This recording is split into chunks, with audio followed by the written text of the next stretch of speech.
Welcome to the Dr. Wyatt Marriage Podcast. For developing a long-lasting, happy relationship is the status symbol to achieve, and following my tools is one path to help get you there. I'm your host, Dr. Wyatt Fisher, a licensed psychologist specializing in couples therapy.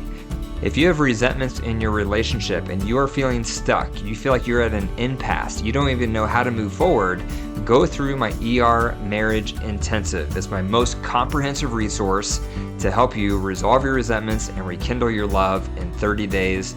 Click the link in the show notes to learn more, or go to my website, drwyattfisher.com, and click on ER Marriage Intensive.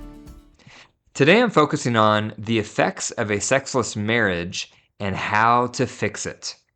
No one gets married to eventually have a sexless marriage. When we get married, we think about having sex on a regular basis with our partner, and we think about how wonderful it's going to be and how that's going to be a wonderful component to our relationship and having that intimacy and that companionship.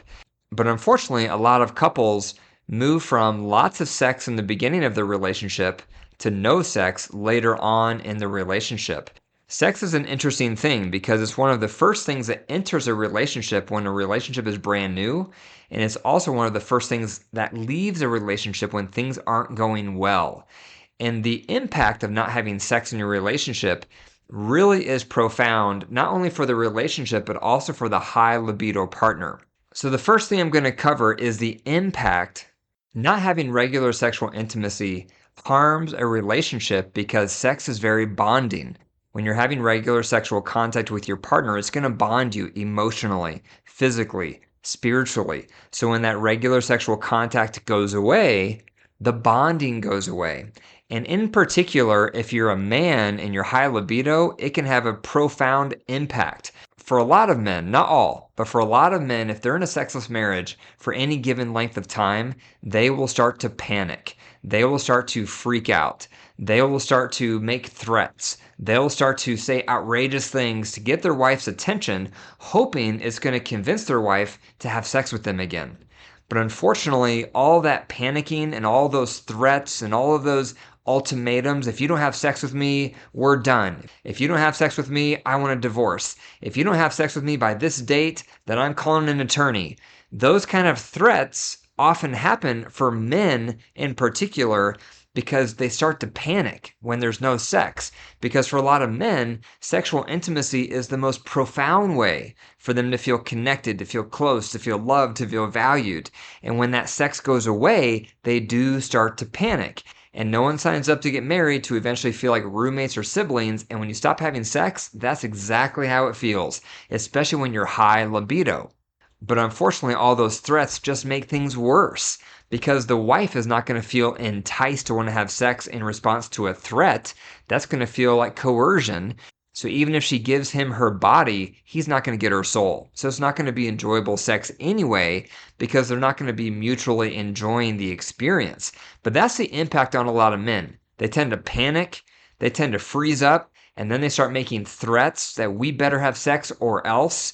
And unfortunately, that does more harm than good. It pushes their wife even further away. Number 2, men can have false expectations. They can think that even though we're not getting along, even though we have a lot of problems in our relationship, the main thing is that we have not been having sex for a long period of time, and so we need to have sex first before we address anything else, before we resolve anything else, before we improve anything else. We need to be having sex, and that's a false expectation. Because even if your wife gives in, that's not going to be an environment for sustainable, good sex. Therefore, a lot of men, when they go for a long period of time without sex and they start making threats, they have this false expectation that despite how well our relationship is going or not, we just need to have sex because that's going to make things better. And if you're high libido, it does make things better. That's the issue. That's the challenge. If you're high libido, having sex makes you feel closer. Having sex helps you forgive. Having sex breaks down the walls. But unfortunately, a lot of men think that's going to fix it for the marriage. That's going to fix the marriage if we just start having sex. But what they don't realize is that their wife needs a lot of other things in place first before they're open to having sex. So a lot of men struggle with false expectations. And I can relate to this. When my wife and I were going through winter, she refused sexual intimacy for a long period of time. We went for several years without any sexual intimacy. And I started to panic. I started making threats. I started freaking out and losing my mind because as a high libido partner, sexual intimacy is very important to me. And so to go for such a long stretch without any sexual intimacy was starting to make me freak out. And I started having false expectations. I thought that we should just have sex, that she should just be willing to have sex, regardless of the status of our marriage, regardless of all the issues we had, regardless of all the vicious cycles and all the problems. I wanted to just start having sex. And that's what can happen because sex is so important to high libido partners. They hyper focus on just needing the sex, and they can underestimate how many other things need to get in place first before the relationship can support regular, healthy sexual intimacy. And that leads me to number 3. How do you fix this? If you're high libido and you're in a sexless marriage, what do you do? I'll tell you what you do. You start by resolving your resentments, and then you rebuild your friendship, and then you integrate sensual activity. And at that point, the relationship can start sustaining regular, healthy sex. Now, that's provided that you're married to someone who believes in sex and who thinks sex is a healthy part of a relationship. So that's assuming that your wife thinks that way and believes that to be true. But what most women need is they need the relationship to be intact. They need to feel emotionally close. They need to feel safe. They need to feel connected to you. And if they don't feel those things, they're not going to be open to sex. That's why you have to resolve your resentments, rebuild your friendship, integrate sensual activity, and then the relationship can sustain sexual contact. Here's a metaphor to wrap your head around this. High libido partners, your job is to build the fire. And think about flames as sex. And so you would never look at a stack of logs and just expect flames to appear spontaneously. You wouldn't do that. You have to first work at the fire to get the flames. You have to build that fire. You have to put in some kindling. You have to put in some starter logs. You have to blow on the fire. You have to light the matches. You have to nurture that fire so that it slowly starts producing flames. So that's your job if you're high libido. And that includes addressing the resentments in the relationship. That includes increasing quality time. That includes non-sexual touching, affection. That includes nurturing emotional intimacy. That's how you build the fire, because that's going to create safety. That's going to create connection in the relationship. And if you're doing that, you're optimizing the chances of the flames starting to grow from that fire. Now, if you're low libido, your goal is to not be wet wood. If you're wet wood, that means no matter what your partner does, it's never enough and you're still not open to sex. Oh, I still don't feel close enough. Sorry, no sex. Oh, still not enough affection. Sorry, no sex. Oh, sorry, still not enough emotional intimacy. No sex. If you have that position, your partner who's trying to build that fire is going to burn out and give up. Because when you're building an actual fire and you can't get the logs to light because you're dealing with wet wood, you do give up. You burn out. And so if you're low libido, do not be wet wood. And the way to be drier wood is to buy into the value of sex, to prioritize sexual intimacy in your relationship, to realize how valuable it is for the bonding in your relationship emotionally, physically, spiritually. You may need to read articles on the value of sexual intimacy. You might need to think in your mind sexy thoughts throughout the day so you're ready for sexual contact at night. You might need to initiate sensual activity like cuddling or sensual massage to slowly sink into an erotic space so that you can start building arousal.